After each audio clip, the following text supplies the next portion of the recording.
तो हम बात कर रहे थे शुक्र और चंद्रमा की युति अगर आपके चार्ट में विभिन्न भावों में बन रही हो तो इस युति का किस प्रकार का परिणाम आपको देखने को मिल सकता है। शुक्र और चंद्रमा की युति अगर आपके तीसरे भाव में बने तो इस युति के कैसे परिणाम आप लोगों के लिए आएंगे। तीसरे भाव में जब भी शुक्र और चंद्रमा होगा तो जातक अपनी लाइफ को बहुत ज़्यादा इंजॉय करने को देखेगा। जातक कामुक प्रवृत्ति का होगा और वो लाइफ में एक अच्छी जीवन शैली को पसंद करेगा हमेशा।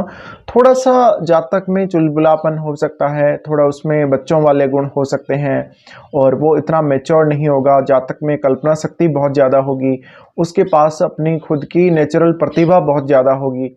जातक किसी भी प्रकार से गायन में या कोई वाद्य यंत्र को बजाने में या इस प्रकार की अन्य चीज़ों में बहुत ही प्रवीण हो सकता है। अच्छा चित्रकार, मूर्तिकार या किसी भी फील्ड में वो कलाकार हो सकता है। जातक को अपने कार्य क्षेत्र की वजह से या अपने खुद के जीवन में काफ़ी यात्राएं करनी पड़ेंगी। उसको घूमना फिरना बहुत पसंद होगा। वो इधर उधर कभी कभी लंबी दूरी की यात्राएं भी करेगा और उनसे वो काफ़ी आनंद जीवन में प्राप्त करेगा।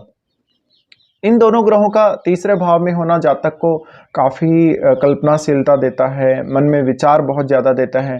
तो ऐसा जातक कोई स्क्रिप्ट राइटर भी हो सकता है और वो कुछ वॉइस ओवर आर्टिस्ट टाइप का या कुछ वो लिखेगा, कोई कंटेंट क्रिएटर हो सकता है। शुक्र जब भी चंद्रमा से युति करे तो यहाँ पर फिर संभावना इस बात की ज़्यादा बन जाती है कि आप शुक्र से रिलेटेड अगर फील्ड में काम करेंगे तो वहाँ चंद्रमा आपके लिए बहुत ज़्यादा सहयोग करेगा। और चंद्रमा जब सहयोग करेगा तो चंद्रमा उन चीज़ों को ग्रहण करेगा जो शुक्र से संबंधित हैं, जो कार्य क्षेत्र शुक्र से संबंधित हैं। साथ ही उस फील्ड में आपको कल्पना शक्ति फिर बढ़ जाती है। ऐसे जातकों को स्त्रियों से रिलेटेड काम करना या ऐसा कोई बिजनेस करना भी काफ़ी पसंद रहेगा और उस फील्ड में भी ये काफ़ी अच्छा कर सकते हैं।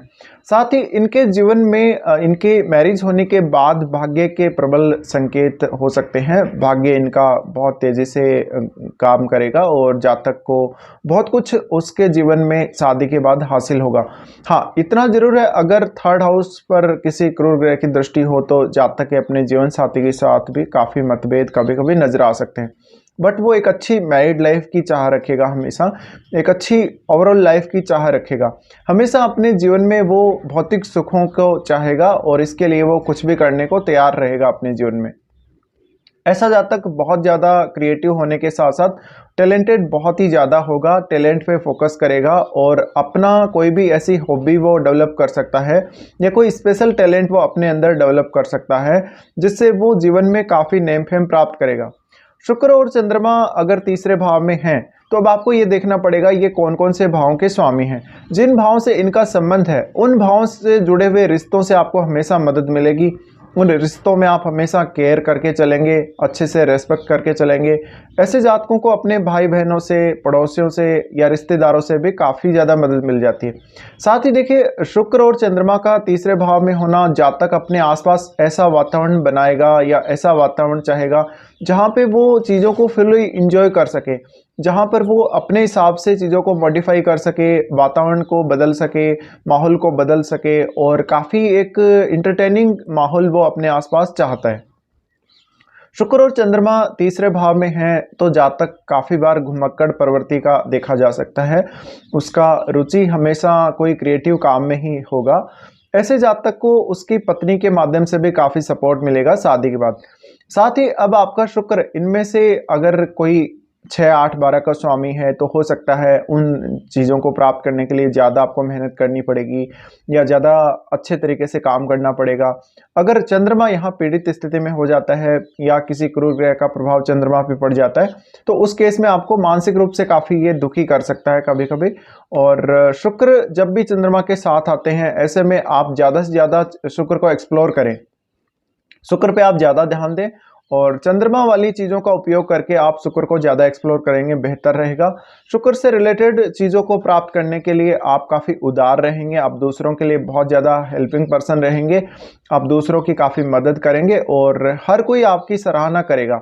तो आपको एप्रिशिएशन की कोई कमी नहीं होती, आपकी लाइफ में सर्जन क्षमता की कोई कमी नहीं होती और आपकी जो क्रिएटिविटी है, जो आपकी सर्जन क्षमता है उसको सराहा जाएगा, उसको बहुत ज़्यादा लोग फॉलो करेंगे, मान सम्मान देंगे आपको।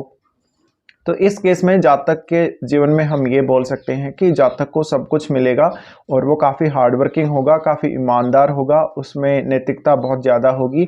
जातक को अपनी मदर से और अपनी वाइफ से काफ़ी सपोर्ट मिल सकता है। अगर स्त्रियों की कुंडली में ऐसी कंडीशन हो तो स्त्रियां बहुत ही ज़्यादा क्रिएटिव होंगी और वो पुरुषों की तुलना में ज़्यादा अच्छे से स्त्रीत्व के गुण को परफॉर्म कर सकती हैं। ये वो सिंगिंग में, डांसिंग में ज़्यादा अच्छी हो सकती हैं, क्रिएटिविटी में बहुत ज़्यादा अच्छी हो सकती हैं।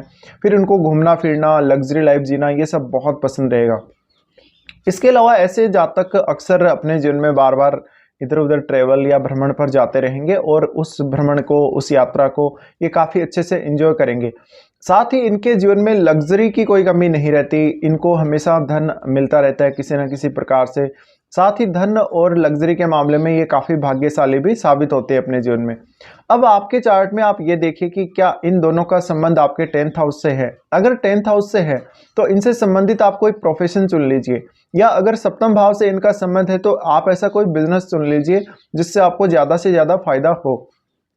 साथ ही देखिए, जातक है उसमें मैच्योरिटी उतनी ज़्यादा नहीं आएगी अगर ये कंजक्शन तीसरे भाव में है तो यहाँ पे जातक को हो सकता है कि ओल्ड एज तक भी घूमने फिरने का काफ़ी शौक हो और उसमें चंचलता बहुत ज़्यादा होगी, अधीरता उसमें बहुत ज़्यादा होगी। अगर मंगल का संबंध इन दोनों से बन जाता है तो और भी ज़्यादा जातक चंचल हो जाएगा, लेकिन उसमें कल्पना शक्ति या विचारशीलता बहुत ज़्यादा हो सकती है, उसमें स्मरण करने की क्षमता बहुत ज़्यादा हो सकती है।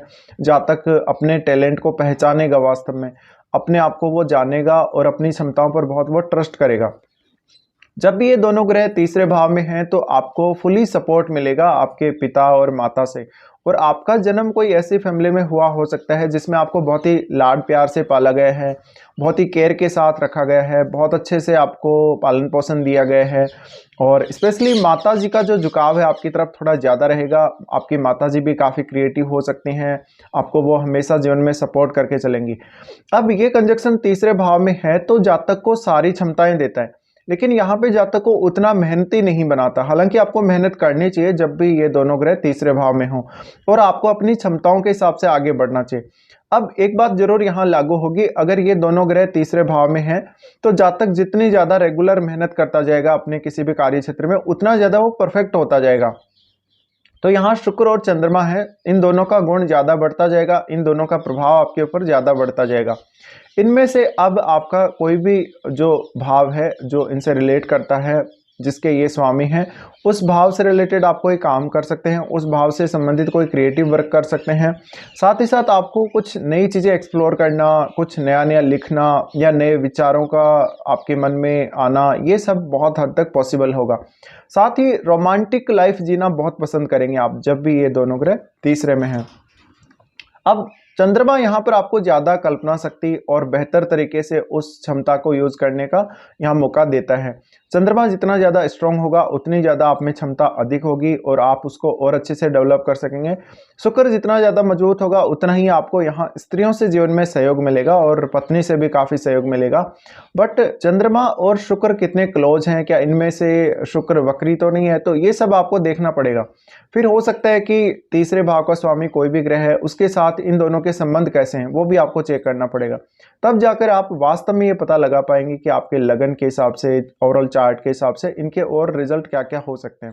फिलहाल वीडियो में इतना ही।